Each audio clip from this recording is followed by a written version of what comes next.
Need parts now? O'ReillyAuto.com offers in-store pickup, same-day home delivery, or next-day home shipping. Get more parts your way at O'Reilly Auto Parts. Oh, Auto Parts. This is an ad by BetterHelp. What's your perfect night? Is it curling up on the couch for a cozy, peaceful night in? Therapy can feel a bit like that. Your comfort place where you replenish your energy. With BetterHelp, get matched with a therapist based on your needs entirely online. It's convenient and suited to your schedule. Find comfort this season with BetterHelp. Visit BetterHelp.com today to get 10% off your first month. That's BetterHelp, HELP.com. This is Hidden Killers Week in Review. A look back at the most prolific stories of the week.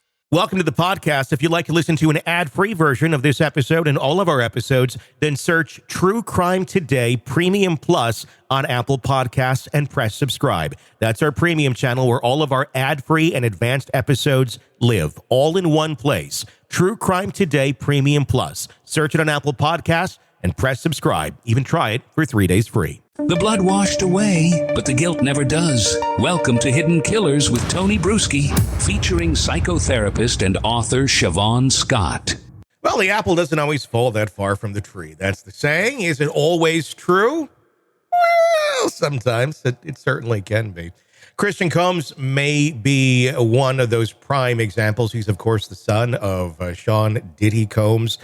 And he's now facing a lawsuit as well from a former yacht stewardess alleging sexual assault and battery during a July 2022 yacht trip. Joining me to discuss, Siobhan Scott, psychotherapist and author. We've heard rumblings about this for a while. Are you remotely surprised that the next of kin in Diddy land may be somewhat similar to Dad? Yeah, sorry to say, I'm not surprised.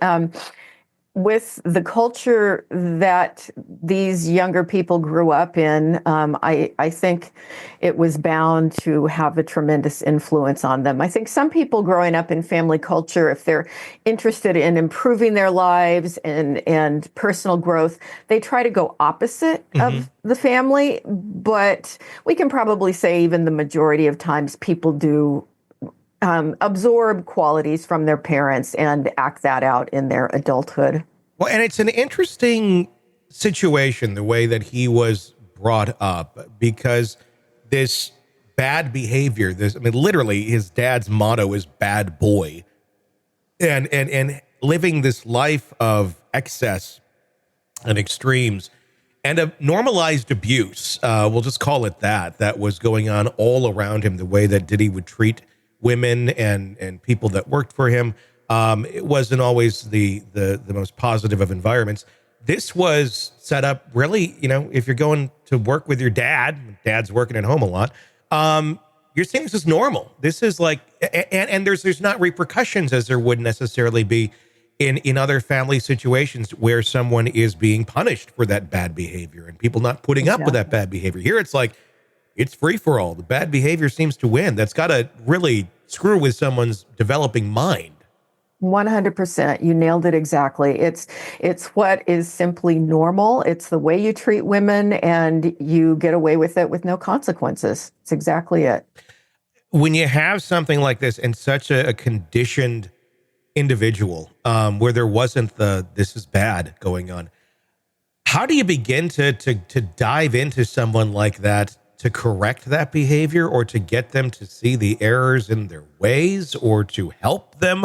Are they beyond help? Can they, once you get that, really soldered into your brain the way that someone like he has, that's got to take a lot to change those directions.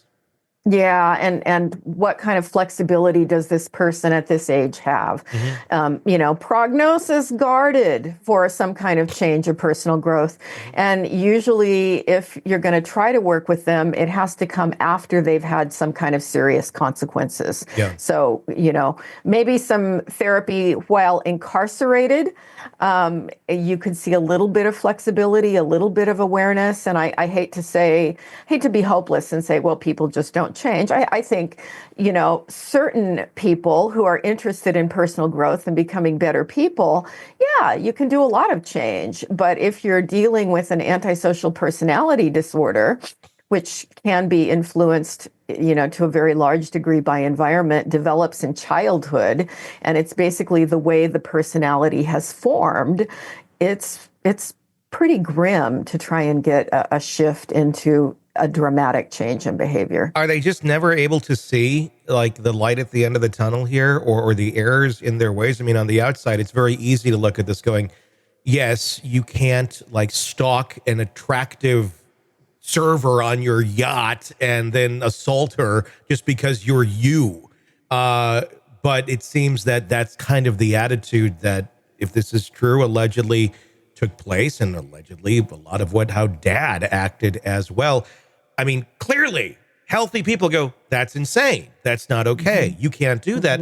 But in that world, not so much. Is it something where they can't ever quite grasp that that's wrong because it's just been said that this is okay for so? I mean, just help me understand how that mind is working.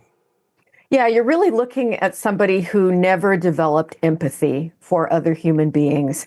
And empathy starts developing in the preschool years, and that's how good parents teach their kids to have compassion and to be kind and to recognize that other people have feelings too. And you start that with 3 and 4-year-olds, And if it doesn't happen, it's debatable to what extent can a person actually develop that, although they can be taught.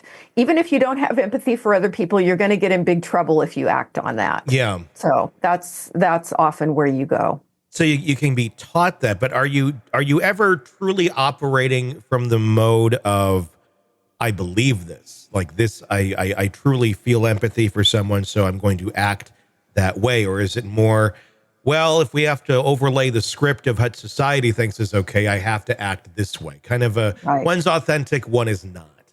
Right. Yeah, I would say with criminals that I have worked with, it's more they're taught to role play, how to be normally social and how to have, the right relationships with other people. But is it something that they ever really feel? Probably in the majority of cases, they just can't go there if they didn't develop that way early in life.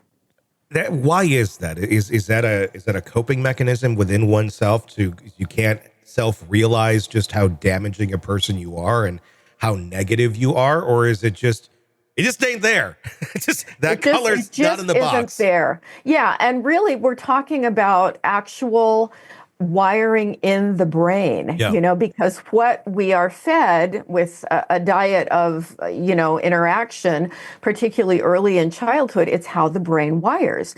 And there's an empathy circuit in the brain between the amygdala, the prefrontal cortex, the ventral medial, something or other, but it all lines up and wires in childhood.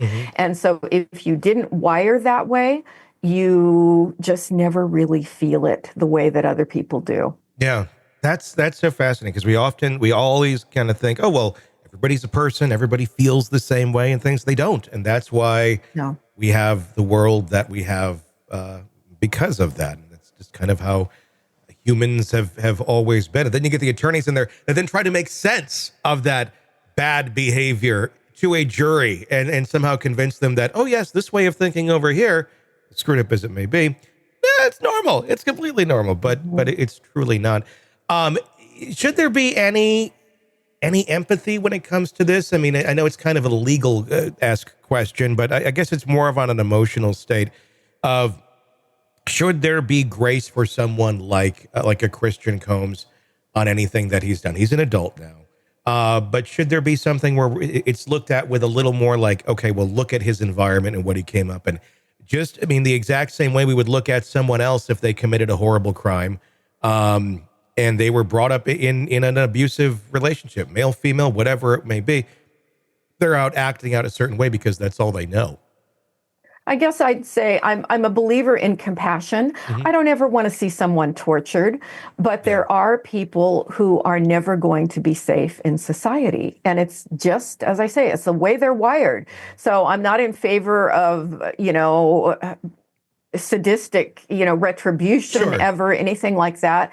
But I think there are people, it's just like a car that doesn't have brakes that work. You know, you don't let that car on the road. You just can't, for safety of everyone else. And I sort of look at it like that. They just, unfortunately, need to be removed from society. Welcome to the podcast. If you'd like to listen to an ad-free version of this episode and all of our episodes, then search True Crime Today Premium Plus on Apple Podcasts and press subscribe. That's our premium channel where all of our ad-free and advanced episodes live, all in one place. True Crime Today Premium Plus. Search it on Apple Podcasts and press subscribe. Even try it for 3 days free. You're neck deep in a dark, twisted tale, and just as the tension peaks, bam, a commercial about some miracle diet pill breaks the spell.